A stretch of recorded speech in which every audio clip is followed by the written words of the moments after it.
All right, folks, it's come time I do a review of the Benchmade Hidden Canyon Hunter. Um, Quite an interesting knife, interesting design, definitely eye-popping design, and I really think it's a pretty knife.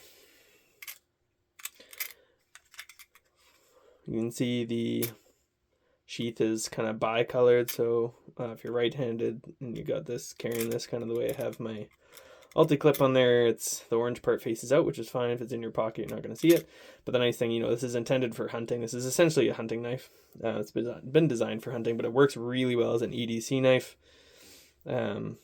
So I was using it as an EDC knife, and it worked quite well. It comes in S90V steel. You can see it right there. Whoa, there goes my camera. Let's see if this will focus for me. Come on, camera, you can do it. There we go. S90V. Got the little Benchmade logo on the other side. So you got a little bit of jimping on the blade up here. So, as a hunting knife, you're going to be doing some skinning, possibly some caping, some finer work. So the jimping lets you kind of keep your finger up there. If your finger's covered in blood, that kind of thing. Could get a little slippery up there. So the jimping is definitely welcome. It doesn't feel overly sharp, but it's aggressive. It catches your finger for sure. And then you got a bit of jimping here, which is, if you're slicing or carving like this, it kind of feels good. And then you kind of got this, it's more decorative than anything, but it's kind of like a jimping along the spine of the knife, but it looks quite pretty. Doesn't really do much of anything that I've noticed. The blade is kind of like a drop point design with a high saber grind. It's got their select edge technology, which basically is fancy pants talk for it has a 14 degree edge on it. Because S90V is very good at edge retention, you can kind of get away with stuff like that. So it does slice really well. Let's do a little bit of a demonstration without cutting my hand off, looking through a camera. And of course, it's not going to cut very nice when I try to do it, but it's mostly because I'm trying to see through a camera while I'm doing stuff, so you'll have to forgive me. But yeah, it slices quite well through things. Let's not cut our hand with this because it'll cut our finger right off. So yeah, you can see it slices through cardboard really well. Slices through just about everything really well. I'll take that cardboard away. So slices quite well. I use it to break down boxes, cut up vegetables, that kind of thing for dinner, all that. For a smaller blade, this blade's 2.8 inches, I believe. You can still cut up vegetables, but I found I had to do a little bit of rolling cuts quite a bit with it. Just due to this shorter nature of the blade. Obviously it's not really designed as a kitchen knife, but you can use it at camp or, whatever. You can use it to cut up an apple, that kind of thing. Works really well. I really like, let's move on to the handle. The rich light handles on here are quite pretty. Almost looks like kind of an unusual wood grain is kind of the appearance it has. It feels very slippery to me. I'm not sure why, but my fingers don't seem to really catch on it. Although when I'm holding it like this, it doesn't feel like it's going to slip out of my hand, but it doesn't feel particularly grippy, which I find interesting. I'm not sure what would cause that because I don't have any experience with the rich light besides these handles. So I think if you went over these with a little bit of sandpaper, like they're really soft, not soft, they're smooth. So maybe if you went over them with a tiny bit of like a fine grit sandpaper to rough them up a bit so you could have a better grip if you were really particularly worried about that. You've got a nice little choil kind of area for your front finger, so your finger's not going to slide up onto the blade. And then you've got little cutouts so you can do pinch grips, which I found I did when I was cutting up vegetables and that kind of thing. And, if you're getting up close on something, you can use that as well. This little swell is nice, and kind of the belly of the handle, it seems to kind of lock it into your hand, pushes your front finger this way and your rear finger back into this little jet out in the back of the handle there. So I do quite like that. And then I find this little cutout at the back of the handle fits really nice into the palm when you squeeze the handle, just kind of tucks right in there, so that's perfect. I have medium hands, so you know, this knife fits me perfectly with medium hands. So someone with larger hands, you know, you might have your pinky finger half hanging off the end of the blade, or maybe all the way off, maybe a 3-finger. It's hard to say. But yeah, it's a nice handy little knife. It's very compact, fits well in the pocket. I did have to modify the sheath to put the salty clip on, so you can see the sheath flares out on both sides in a V, which is great in a sense, because you know, you can come in at any angle and it just kind of catches a knife, and the knife wants to go in. Oh, sorry, got it backwards there. And the knife wants to kind of click in, so that's good. Knife retention's really good. It's not going to fall out. It doesn't really click in though either. It just kind of seems to like kind of friction grip, but it holds it stiff anyway. Pancake style sheath is fine by me for something this small. Honestly, you're not going to miss much material. If it's a taco style sheath, you might lose like a 1/4 inch off of it. Fits fine in my pocket. So yeah, I did have to cut out a little bit of that V to get that ulti clip on,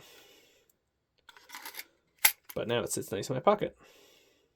And let's just take a look at what that looks like. So I apologize, this time of night I'm not wearing jeans, I'm in my comfy pants, but you can kind of get an idea. It sticks out maybe 2.5 inches out of your pocket kind of thing, even if I had it like this. I'm just going to grab some attention just because of that orange liner. I think it's a G10 liner in there. So that's going to catch a bit of attention. I like something more that blends in with my pants myself, but it does work well. So it works well as an EDC knife, and it's very pretty. I think it's kind of been forgotten about, honestly. No one really talks about this knife anymore. It's been around for a while, but kind of EDC fixed blades have become more popular recently, so it's kind of interesting to see that no one's really been talking about this knife. It comes in a really good steel. I paid 300 Canadian for it, which is, I don't know, around 200 US. Our dollar's horrid at the moment, so. But yeah, it's a good knife. It's not going to stick around. I'm kind of a guy that prefers, you've probably heard me say this before if you watch my reviews, but I prefer to have few knives that do all of the work that I want. So this one just didn't quite cut the mustard compared to some of the other stuff that I have. And let's compare it to some things. So put them right dead center there. And then let's grab our newest and latest and greatest, and probably my favorite EDC knife, at least currently, the Schwartz Overland Sport.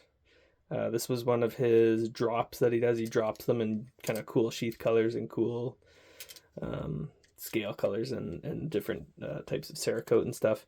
They all come with this ulti clip, which is a big deal. This did not come with any kind of thing to mount on literally anything, so I had to buy this ulti clip to install. It's an ulti clip 3.3, and this one comes with a 2.2, the Overland Sport. And yeah, so I'm gonna do another review of this knife. I've been using it quite a bit, so I got more of a feel for it now, so I feel like I'm kind of getting to the point where we're gonna start doing a little bit more of a review on this one. But either way, this one is in MagnaCut, so S90V and MagnaCut.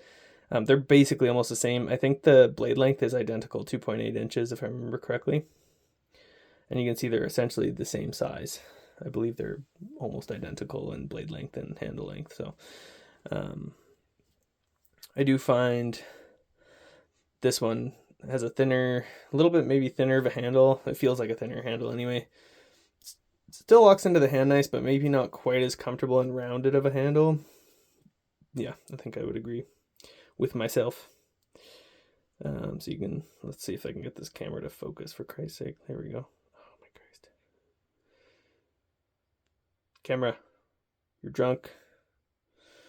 Okay, anyways, you can see that Hidden Canyon Hunter is probably slightly wider, and that's just because it's got a little bit more of a swell there. And you can see they're quite a bit different of a design, so the handle works in different ways on both of these blades a little bit. So, do I like this one better? Yes, I do, because it's got micarta scales. It's denim micarta, so it blends in with my jeans. so it's less noticeable. And I really like the Cerakote on the blade. It's pretty. It hasn't even started wearing yet, and I've been doing a lot of cutting with this. So that's pretty awesome. All right, let's bring in the Pendleton Mini Hunter. It's a classic. It's a staple. It's wonderful. It, again, is almost the same as these. I think it's about a little under a 3-inch blade, and then essentially kind of the same overall length, actually. So the Pendleton Mini Hunter makes a great EDC. Probably if you buy a Kydex sheath for it. This is the Secure X sheath it came with. I just carry it in my pocket like this, and then if I need it, I just take it out and pop this sheath off and cut stuff with it. But this is the VG10, or sorry, OS10. OS10. So I guess we'll leave that out for comparison purposes. And then we've got the Work Tough Gear Lynx, which is again probably one of my top favorite knives. It's just great at a lot of different things. It cuts stuff well. It's good for doing like kitchen stuff. It's great for like a skinning knife or game processing knife, that kind of thing. And I've heard the Overland Sport actually does a good job. Some deer hunters have said it does pretty good. So that's good to know. So let's move some of these up. This has a much larger blade. I think it's like 3.5 inches if you go from the end of the handle. Maybe 3.3 from cutting edge, if I remember correctly, something like that. So you can see it's a little bit longer than the rest of these guys. A little bit bigger, but that's because of the blade. So if you have this sitting in your pocket, it actually sits deeper. You can see my ulti clips, I kind of have them hanging off the end here. So I do that with all of my knives because it lets them sit deeper in the pocket. But this one sits deep because the blade and a bunch of the handles basically in your pockets, only like this much sticks out. It's not much at all. So that's pretty great. So yeah, so that's the Work Tough Gear Lynx, one of my faves. I'd say as far as EDC, I kind of have two different. This is kind of like my wilderness EDC, like camping EDC, and then this is my city boy EDC. I wear this around the city all the time. I wear it around the house, use it for house stuff. So, and then the Pendleton's just kind of around, and I use it quite a bit too, because it's just laying around. I grab it sometimes. So I guess I have more than, one knife in this little category, but I can't help myself. So what are you gonna do? But anyways, this is a great knife. I would recommend it to anyone, honestly. It's just not, I don't want to keep a whole bunch of knives that cost a few $100s around. That's just my choice. And put the money into something else, something more interesting. And let's do a fun size comparison here too.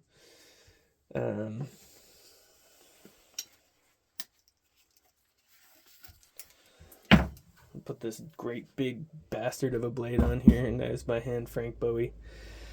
It's a 9-inch blade, kind of a pseudo kukri drop point kind of thing going on. Thing's thick AF. I don't know how thick that is, like 1/2 inch or something ridiculous. Anyways, so that's that knife. So yeah, the S90V is going to hold an edge really well. I've never sharpened this knife, nor did I expect to ever sharpen it, because I didn't think I'd be using it a whole ton. But I used it a fair amount, and it's still stupidly sharp. Like, I'm kind of like half afraid to touch this thing. It's like really, really sharp. I don't know if you can hear the scraping sound from that thing. But yeah, it will cut you and anything it comes into contact with. So yeah, great cutting blade. I wouldn't use this as a hard use blade. I'd probably put it in the same kind of use I would use this guy for, kind of city boy carry. We're cutting boxes, opening packages, cutting up apples, doing kitchen prep, that kind of thing. And I'll tell you why I like the Overland Sport more than this for kitchen prep. It's just more of a kitchen knife. As you can see, you got more, the whole blade's basically accessible for you to chop. So it works quite well for that. And it's just higher quality. Definitely feels higher quality overall, just everything. The fact he machines the sheath and everything, and he does a really good job with all the details. It's a very nice knife. This one has no flaws, but you can tell it's just like a big company production knife, if you know what I mean. It just has that feel to it. Doesn't have as much soul, I would say, but it's definitely a very nice knife, and great little pack knife. You can throw this in your backpack when you go hunting, and you can process, whole deer with this, no problem. I've heard of people processing, multiple deer with this and not having to sharpen it. So there you have it. A wonderful knife, beautiful knife. But it's not going to stick in the stable. I'm going to be selling it and moving on, because variety is the spice of life, and I do not have boatloads of money to keep a whole bunch of knives around. So I buy, sell, and trade. That's what I do. But yeah, great option. I would recommend it, especially if you're a hunter. You can use your EDC, when you're in town, if you live in the city, while you're in the city, whatever, on the farm, whatever, and then you can take it hunting, and it's going to do a fantastic job for you. So definitely recommended. Hope whoever's watching this enjoyed it and got something out of it. And have yourself a wonderful day, and we'll see you next time.